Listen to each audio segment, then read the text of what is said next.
Olá, sejam bem-vindos a mais um episódio do nosso canal. O nosso tema de hoje é sobre os Atos dos Apóstolos e Epístolas. Hoje vamos adentrar sobre a conversão de Saulo para Paulo.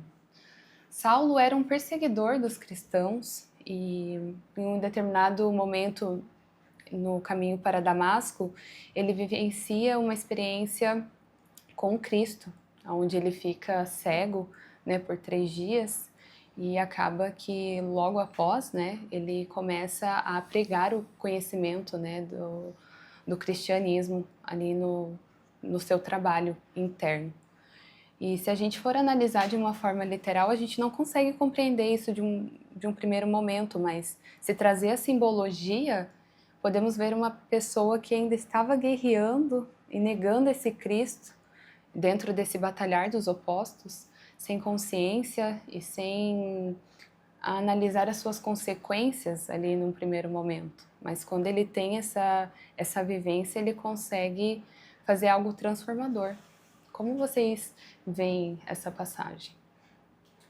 Então, Amanda, sejam muito bem-vindos ao nosso canal. Respondendo a sua pergunta ou agregando já o que você explanou, a gente vê essa vivência de Saulo, né, nessa transformação, o nosso próprio caminho, aonde ficamos nesse batalhar dos opostos, temos todos os nossos percalços, nossos erros, muitas questões, mas quando a gente realmente se arrepende, a gente enxerga que está no caminho errado e fica com essa cegueira, né, por esse período, por esse tempo que precisa dessa lapidação para nascer em nós algo novo, aonde ele até em jejum esses 3 dias, né, depois encontra Ananias, traz essa clareza dele apalpar e encontrar internamente esse Cristo que ele tanto perseguia fora por não ter a compreensão, né, achando que era simplesmente externo, mas aí ele entende que é um trabalho interno, é um trabalho dele mesmo, o encontro com o Cristo que ele estava atrás, ele encontrou dentro e viu que esse ensinamento era real, porque ele chegou a apalpar e encarnar essa questão crística, essa fagulha dentro dele. E aí ele encontra esse nome do íntimo dele, que é Paulo, né? Por isso que fala de Saulo a Paulo, nessa viagem a Damasco, onde ele se defrontou com essa parte interna, com esse Cristo, com esse sol que representa, né, que cegou ele a primeiro momento. Ainda é válida a menção, falando de Paulo, é importante que a gente coloque aqui quem escreveu Atos dos Apóstolos, que foi Lucas, né? Um grande discípulo apóstolo do próprio Paulo em si, e que faz todos esses registros, não somente da vida, né, da obra de Paulo, mas também, como o próprio nome diz, dos demais apóstolos. Inclusive, para o estudante que nos acompanha, tem um filme que retrata de maneira brilhante isso que a gente vem conversando aqui, que é Paulo, o Apóstolo de Cristo. E que vale muito como um estudo complementar do que a gente vem trazendo aqui, né? Desse Paulo que persegue cristãos, mas esse Cristo interno percebe nele grande vontade, é um homem assim de vontade e pergunta, por que você me persegue? Né? E aí ele nota, ele percebe tudo isso que ele vem fazendo e converte, há uma conversão dentro dessa própria jornada dele, onde antes aquele que era um perseguidor de cristãos torna-se um seguidor de Cristo, mas lembrando sempre desse Cristo interno. Poucas vezes Paulo ele alude a Jesus na sua fala. Ele sempre está mencionando o Cristo interno, né, ao qual ele é tocado. E até uma frase que ele mesmo trazia, sobre essa questão da graça dele basta, do Cristo basta, porque ele já sabia que tudo que ele buscasse fora ou viesse as tentações ali, as provações que ele teria que passar, ele sabia que era no conforto do Cristo que ele ia conseguir vencer tudo isso, né? Vamos falar agora sobre a promessa do Espírito Santo. Antes de sua ascensão, Jesus Cristo disse aos seus discípulos que eles não ficariam sozinhos.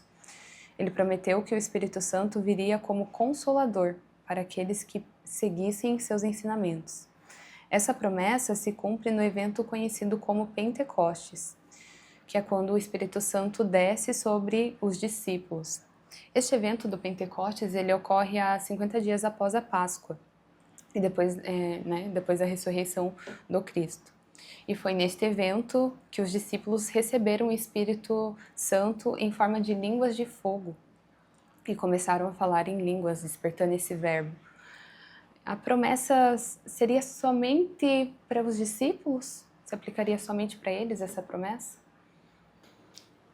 Então, nessa promessa, a princípio, claro, trazendo no contexto ali, dá a se entender que era só para eles, só que como Cristo trouxe as sementes através dos discípulos, isso repercute a todos nós. Todos nós, né, temos que chegar a despertar esse Espírito Santo em forma dessa língua de fogo, que é esse trabalho de transmutação sexual através da nossa coluna, aonde nós chegando a despertar o Kundalini, despertar esse Espírito Santo, esse fogo sagrado, aí a gente atinge esse verbo, o verbo puro, esse verbo que cria, esse verbo que traz a questão do conhecimento. E muitos até confundem a questão de falar em línguas, que é algo que ninguém entenda. Ao contrário, quando você fala em línguas, o verbo de ouro, você pode falar em qualquer evento, em qualquer local, em qualquer país, e você vai falar claro para que aqueles que estejam ali presentes, que estejam realmente em busca do conhecimento, entendam o que está sendo dito. Se eu falo português e vou para outros países, o dom da linguagem eu conseguiria expressar esse conhecimento em todas as esferas desses planos, da maneira que os que estavam ali buscando entendessem as palavras, e não algo que ninguém entende, nem mesmo a pessoa que está proferindo muitas vezes. Sim. Até porque se a gente pegar a palavra promessa, veja que ela ainda fica vaga, né? Eu prometo que você vai despertar o Espírito Santo. Mas essa promessa tem uma outra palavra. Existe a promessa e existe o compromisso, ou compromessa. É o compromisso de que eu seguirei um caminho para atingir essa promessa. Né? Hoje o significado da promessa, dessa palavra, é diferente desse contexto que aqui é trazido. Né?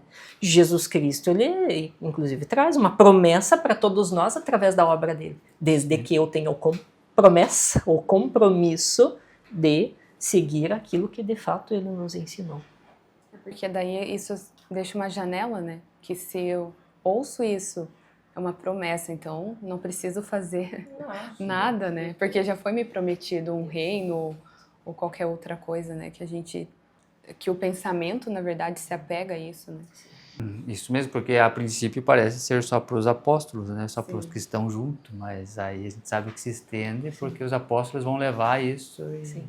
É que são todos aqueles apóstolos de Cristo, todos aqueles discípulos de Cristo. Existem lá os 12, né? Até falando desses 12, a gente fala até de Matias, que foi posto no lugar de Judas posteriormente, né? Vale dessa menção, que ele já era alguém que de alguma forma estava com eles e posteriormente é colocado ali como um substituto, vamos colocar dessa forma. Só existe essa promessa, ou melhor dizendo, só existe essa questão do Espírito Santo com esse evento de Pentecostes, porque de fato eles provaram com mérito ou merecimento real mesmo para isso. Né?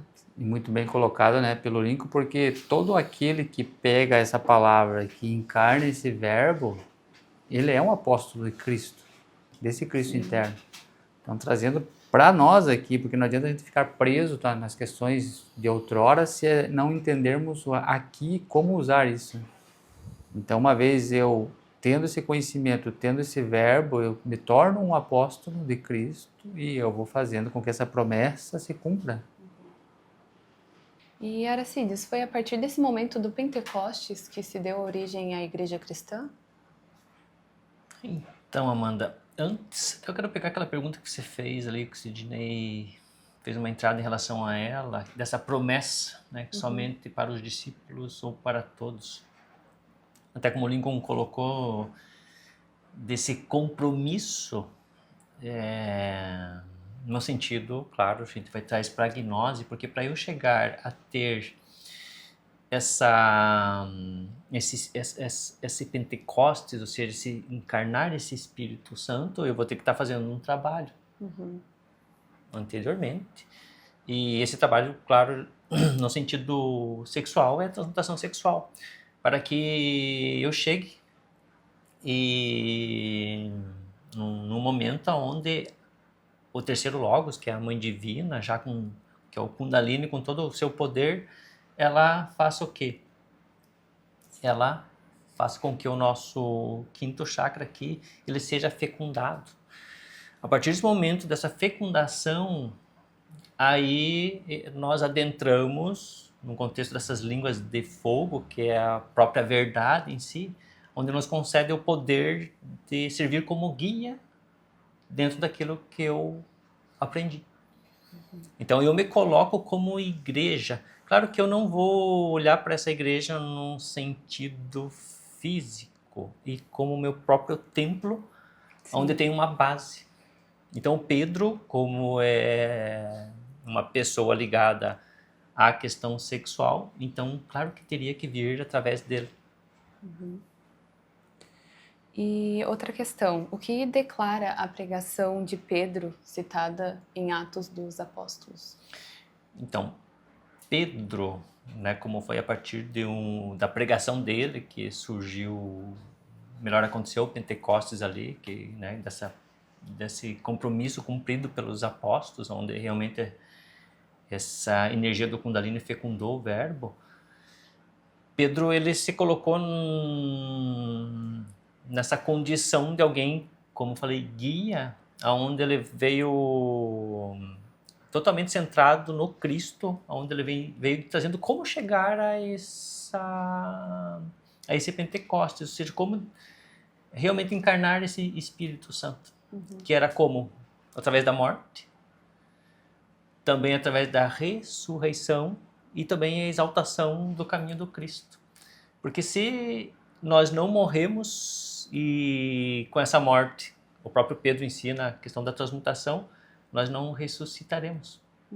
E se nós não ressuscitaremos, nós não teremos esse conhecimento pós-morte aí para poder pregar para as pessoas. Então tem todo um caminho, né, a ser traçado aí para que isso aconteça.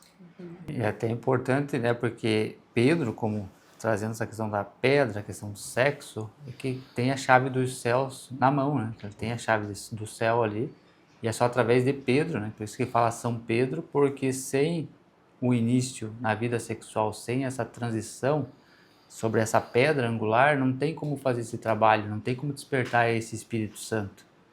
Por isso, né, traz até por ele, nessa passagem, essa questão, e aí se inicia essa igreja cristã, que, como Horacito citou, remete a nós mesmos, né, para fazer toda essa elevação e aí fazer o caminho até chegar a essa língua de fogo, o verbo verdadeiro.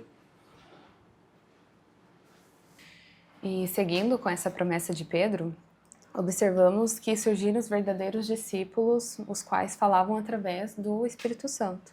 E sabemos que eles foram perseguidos e hostilizados pelos que não aceitavam o Cristo.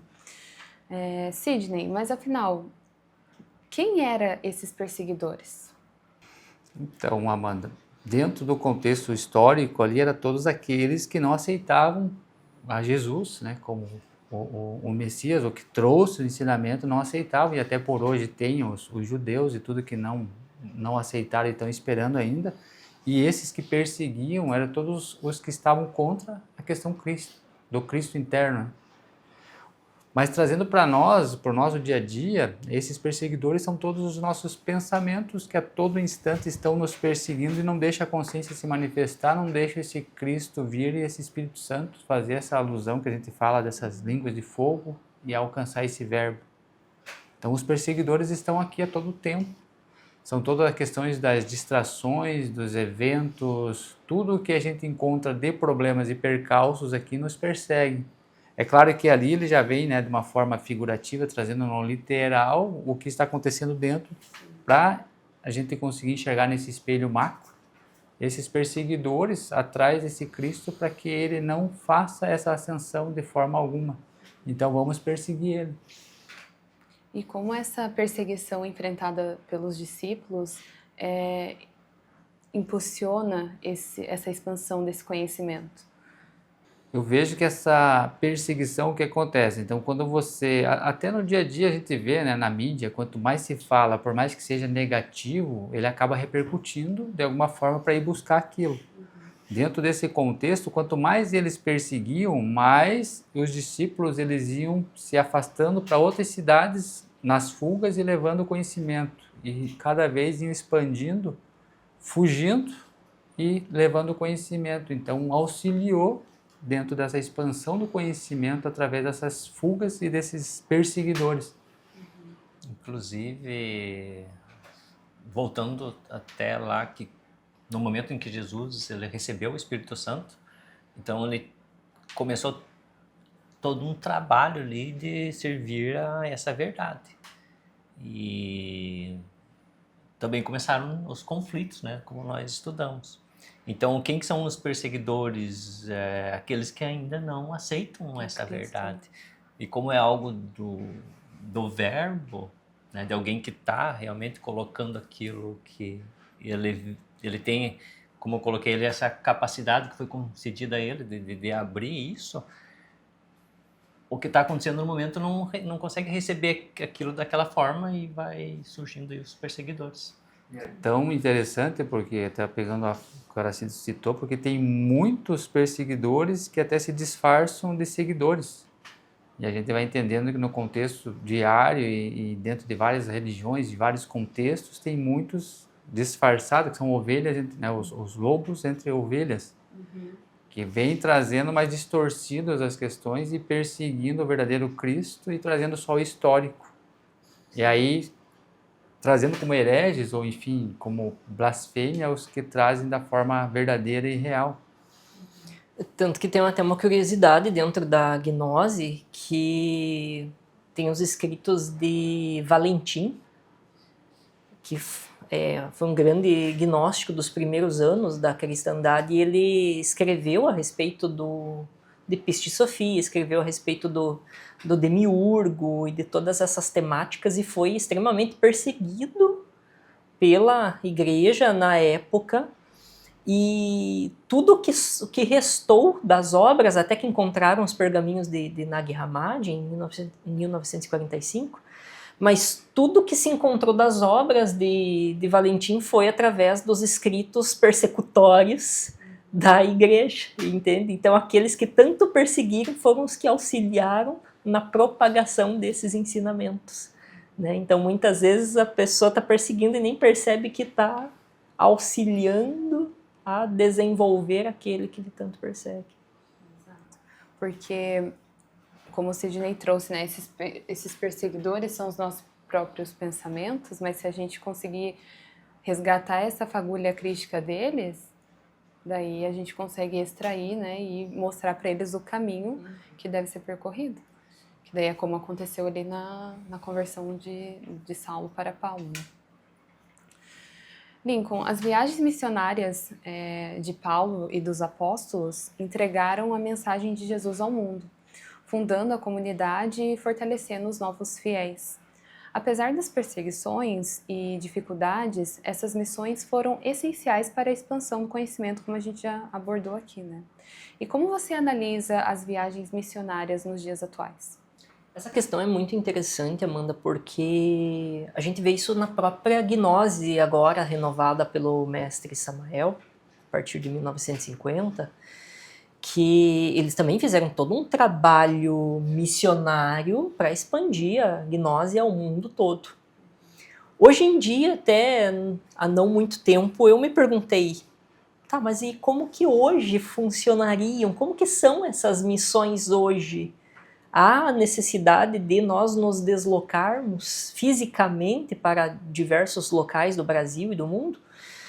Não que isso seja ruim, mas o próprio trabalho que nós estamos fazendo aqui é um trabalho, é uma viagem missionária, porque nós estamos chegando nos lares das pessoas, diferente de outras épocas, mas nós também estamos chegando nos dias atuais. Então, dessa maneira que eu vejo essas missões atualmente. E talvez chegando de uma maneira ainda mais profunda, porque há um manancial de conhecimento para aqueles que querem acessar, aqueles que realmente têm interesse, podem acessar muito, tanto aqui no nosso canal, mas da gnose como um todo, né? Cada comunidade gnóstica está fazendo o seu trabalho, de alguma forma, não somente divulgar esse trabalho, mas de instigar as pessoas nessa jornada do autoconhecimento. E isso é extremamente especial. Sejam através das mídias sociais, sejam através de congressos, seja através, inclusive, das viagens missionárias que a gente sabe de comunidades que assim fazem. Sim, até porque é uma missão, né, de levar o que você vem aprendendo e o conhecimento. Então, né, os missionários vão estar a todo tempo, até no trabalho, no dia a dia, no convívio, nos exemplos, que é o mais forte de todos. Então, nossa missão está acontecendo a todo tempo. Tem muitos que esperam um momento de eu sair, fazer uma carreata com pessoas para levar o conhecimento. Não, ele pode até ser dessa forma, mas ele acontece a todo instante. E a todo instante você fazer essa missão para dentro de você, até atingir todos os rincões dessa terra, onde todos vão ouvir a voz desse Cristo. E aí sim você chega a esse fim, de você chegar a esse trabalho e alcançar essa maestria. Então, percebe-se que a todo instante está acontecendo e os missionários são de várias maneiras diversas. Até pessoas que não estão dentro de uma instrução, mas que você olhando para elas, estando atento na autoobservação, ela te ensina algo para a tua missão, que você vai levar para outros. Então, são várias facetas desses missionários a todo tempo acontecendo aqui agora. É que a partir do momento que eu internalizo a gnose, ela vai comigo para onde eu for, né? Como a gente sempre fala aqui, então eu faço essas viagens missionárias aonde eu estiver, né? Independente de como a pessoa escolhe fazer isso. Mas o importante é internalizar esse autoconhecimento e eu conseguir fazer todo um trabalho para levar também essas sementes, né? Como a gente já veio abordando. Já diria uma frase: se queres ensinar, primeiro converta-te no ensinamento que queres dar, depois ensina. Exato. E como já citamos aqui, que após o Pentecostes, o Evangelho de Jesus Cristo começou a se expandir além ali de Jerusalém, né? Alcançando os gentios. Pedro e outros discípulos abriram um caminho e Paulo intensificou a missão. Mas, Lincoln, afinal, quem são os gentios em nós?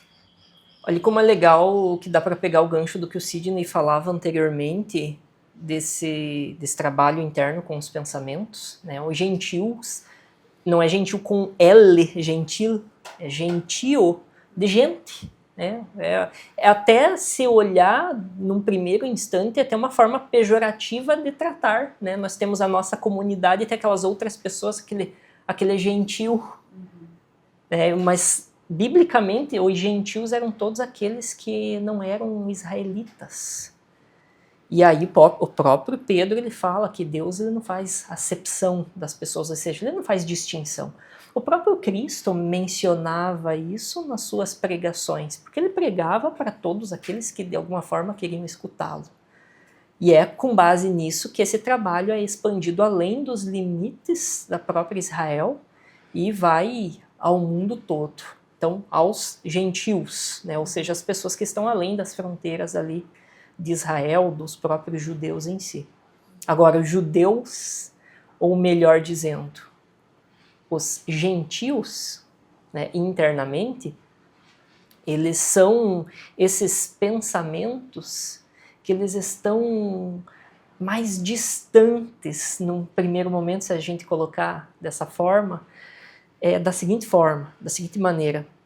A gente começa a estudar gnose e começa a fazer um processo de autoconhecimento. Vamos imaginar fazer um curso. E claro, quem faz um curso de autoconhecimento ou estuda os livros do Mestre Samael e outros, consegue ter um conhecimento acerca da gnose e começa a fazer um trabalho interno. Então é como se você fizesse um trabalho aqueles pensamentos que estão mais próximos de ti. Só que conforme você vai se lapidando, você vai se trabalhando, você percebe que precisa expandir essas fronteiras. Você precisa ir a outros países dentro da tua própria mente. E aí você vai explorando melhor, por exemplo, até em episódios anteriores a gente deu um exemplo lá pegar o pecado da gula.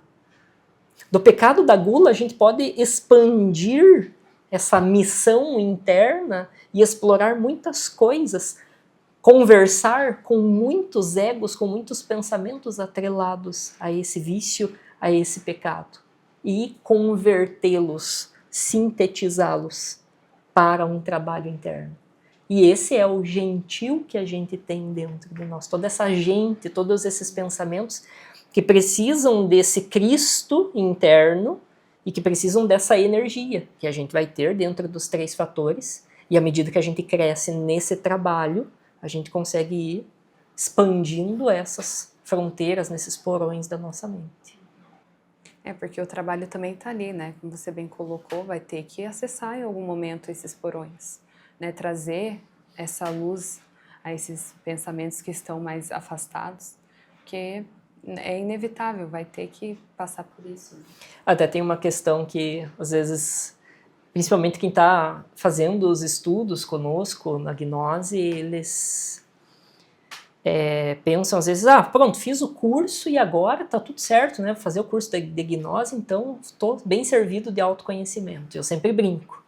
O curso realmente começa depois do curso, né? Onde realmente aquele que se aplica nesse autoconhecimento vai expandir essas fronteiras internas, porque senão eu fico, às vezes, tão somente num conhecimento que eu recebi, papagaio esses ensinamentos que eu recebi, isso ainda é letra morta, por mais que é um conhecimento sobre autoconhecimento, mas ainda assim é só um conhecimento, não foi tornado sabedoria. Que aí adentra de novo em uma crença, né, que a pessoa já está buscando outras formas de enxergar toda essa questão de como funciona, e se ela entra ainda num curso e fica ainda, né, nesse exemplo que você colocou, ela fica enclausurada da mesma forma. Né? Sim, porque você tem as suas figuras de referência no início, claro, o ministrante, alguém que está ali na jornada, mas chega um momento que o pé de laranja, ele não vai crescer na sombra de outro pé de laranja. Você precisa trilhar o seu caminho, porque senão você fica só ali embaixo desse pé de laranja e você não vai frutificar. E não é porque o outro pé de laranja é ruim, é porque você ainda está ali bem servido, mas esse alimento, ele te serve até uma altura, mas ele não te fortifica internamente. Você precisa trilhar o seu caminho, sempre lembrando desse mestre interno. Que daí a gente volta na parábola lá do filho pródigo, né? Precisa sair para fazer o trabalho. É interessante, porque se você pegar até no contexto que a gente veio, nos estudos, na própria faculdade, né? O Lincoln fazer a faculdade lá de psicologia, deu os 5 anos e fica lá dentro da faculdade. Mas e como é que ele vai ficar ali à base dos professores, de toda a instituição, mas ele precisa exercer essa questão. Então nós também temos que pegar esse conhecimento, por isso até o mestre Samael colocava bem claro para cada 5 anos ir se deslocando e levando esses ensinamentos e não ficando todos amontoados. Se reúne, claro, para fazer os estudos, mas cada um vai levando para adiante isso. Eu peguei o conhecimento, me formei nesse curso, peguei esse diploma desse curso, agora tenho que exercer essa função de levar com esse compromisso para a gente ir despertando e levando para mais pessoas. Chegando aos gentios, chegando a mais pessoas, que são todos os que estão envolvidos. E não é só ficando entre a nossa comunidade, né, que é uma questão que tinha muito antes, é só o nosso conhecimento. Jesus já vem e já traz isso de uma forma diferente. Ele vai jantar com pecadores, ele fica no meio das pessoas que realmente precisam. Ele falou que não vem curar os que estão sãos, ele vem curar os doentes. Ele vem trazer todo esse ensinamento para aqueles que não sabem e para os que precisam. Então assim a gente vai entendendo como que funciona todo esse mecanismo de a gente ir se lapidando. Então, por aqui a gente finaliza o nosso episódio. Eu agradeço a colaboração de vocês novamente. Não deixe de se inscrever no nosso canal e se você tiver alguma dúvida, deixe nos comentários. Paz vivencial e até breve. Paz vivencial e até breve. Paz vivencial e até breve. Paz inverencial e até breve.